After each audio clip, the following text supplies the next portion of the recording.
Nakakamangha, Bunso Migs Malino binabalikan ang bagay na ito, ano ito ating alamin.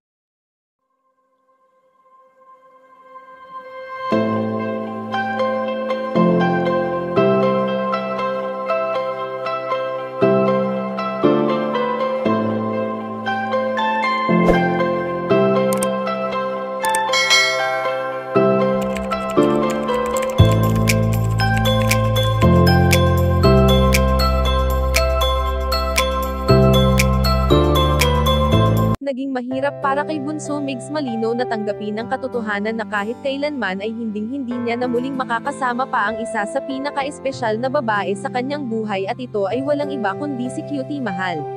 Bagamat kahit papaano ay nakikita natin ang muling pagsaya ni Bunso Migs Malino sa tuwing siya ay nakakatulong sa kapwa, ngunit may araw pa rin talaga na hindi maiwasan ng binata ang pagiging emosyonal, lalo pat unti-unti niya nang nakakamit ang tagumpay at ang kasama niya noon na mangarap ay hindi niya na muling makakasama pa. Subalit kahit na may pamilyang nakakapitan ngayon si Bunso Migs Malino, ay aminado naman ito na hirap pa rin siya sa kanyang mga pinagdadaanan, na hindi ipinapakita ng binata, dahil alam naman natin na pagiging masaya at good vibes lang palagi ang nais nito.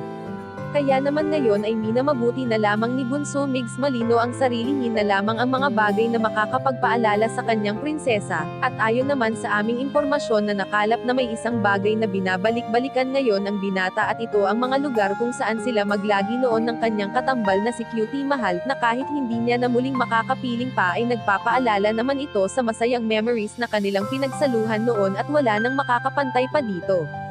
Kayo mga kachika, anong masasabi nyo dito? Please leave the comment and don't forget to subscribe.